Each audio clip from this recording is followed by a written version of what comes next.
Hi, Peter Charles here at Hooked Fly Fishing. And let's take a look at the threads and the flosses and the wools and the yarns and the wires and everything else we use to tie flies.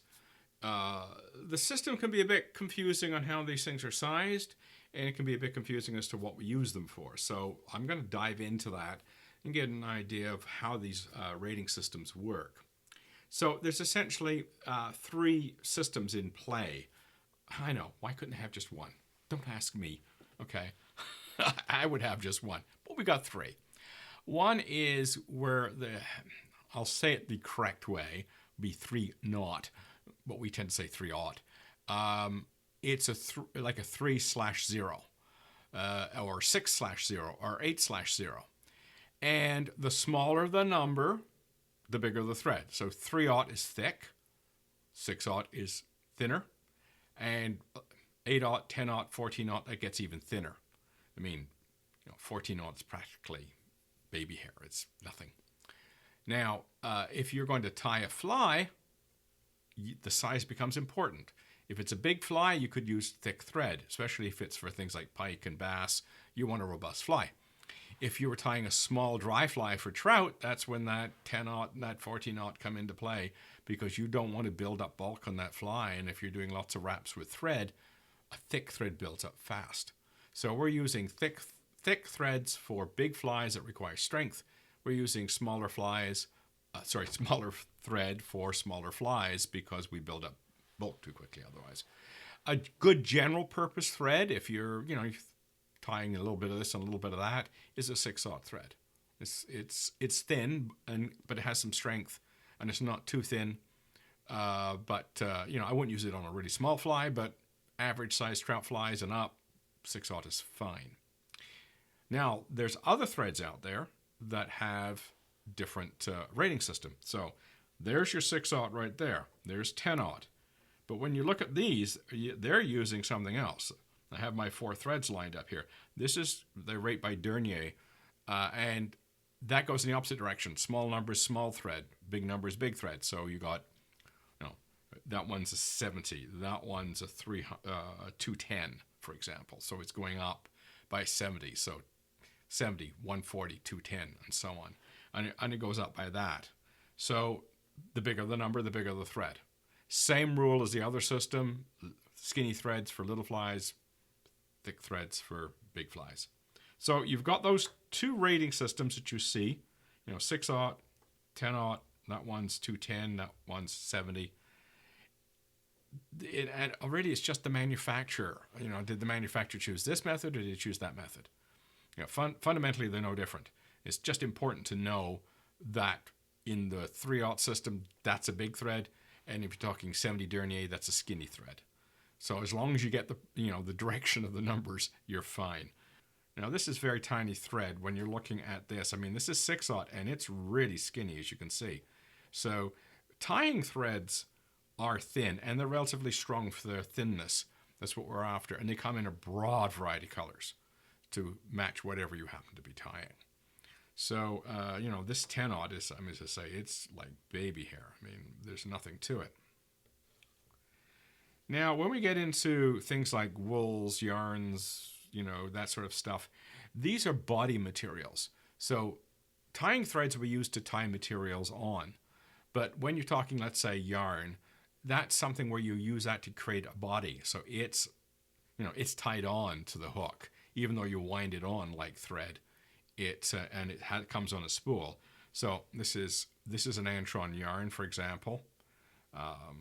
We have, this one is a wool yarn. This one here is a mohair yarn. Here we have a vinyl rib. So these all come on spools, so they can all be wound on a hook, just like the thread. But they're body materials, and they're designed for us to actually build up a body for them. There's a few others here. This is a glow material. This is like a really thick thread that you can use to build bodies. And probably the most common material that you'll see used a lot is floss, which is very, very shiny. You can see the shininess to it. And there's different varieties, different manufacturers. But floss is multi-strand, and you try to get it to lay flat, and it's very, very shiny, and it also absorbs water and gets a nice sheen to it under the water. So floss is a very common body material to use. Then we're going to get on to what we call tinsels and wires. This is an embossed silver tinsel. We've got a gold oval tinsel. This is mylar. It comes in gold and silver, so one side's gold, the other side's silver, so you'd flip it depending on which you wanted. Here we have some gold wire. So you're going to create what we call tags, ribs, all that kind of stuff using this material. Wire is heavy, so you'll be using wire whenever you want to secure something and you want that fly to sink. Tinsels are lighter, but they're shiny and they give you the same look. So you might wind on a tinsel rib when you don't want the fly to be too heavy, and a wire rib when you want it to really sink and get heavy. Those are the types of choices you make. But that's what's available to you. Now, there's other stuff out there as well. I mean, my rack is huge. I mean, I'll throw a picture up there. It's big, and I've got a ton of thread on it. So when you're looking at, what's available, you go out there, there's tons and tons and tons of this stuff. So you buy according to the fly recipe that you're trying to tie. You wouldn't go out and just buy a whole bunch of thread. If you're starting out, a black 6/0, that's it. Or a black 140 Dernier if you're going to use that brand. It doesn't matter. You that medium-sized thread, black, that's going to cover a lot of flies. So you do quite well with that. If you're looking at ribs, you might need one gold, one silver, and you're good in a medium. That's going to cover a lot of stuff. And maybe gold and silver wire. And then you're covered there too. In the floss, you go according to the recipe. So if it calls for olive floss, you use olive. If it calls for yellow, you use yellow. And again, you have some different manufacturing choices that you can get. But I wouldn't go out and buy a whole bunch of stuff because you end up, buying stuff and putting on a rack and never ever using it. But, you do need a certain amount. You do need a good tying thread. You probably will need some floss. The yarn bodies are very good. The yarns, wool yarns and Antron yarns are very good for making bodies as well. But go according to the recipe. Buy what you need at that moment and allow it to accumulate. And when you do that way, you tend to buy the stuff that you're using as opposed to buying the stuff that that looks like a nice color. I'll buy some of that, and then you never use it. So, keep in mind your buying habit should be based on what it is you're going to tie. And then it goes from there and you're fine. Just remember the rating system. Dernier, big number, big thread. And in the other system, little number, big thread. So, I know, I couldn't do it. And of course, when you get into wires, it goes by gauge. So a wire is like 22 gauge or 33 gauge wire. You're looking at 14 gauge and 12 gauge for the mylars and the tinsels.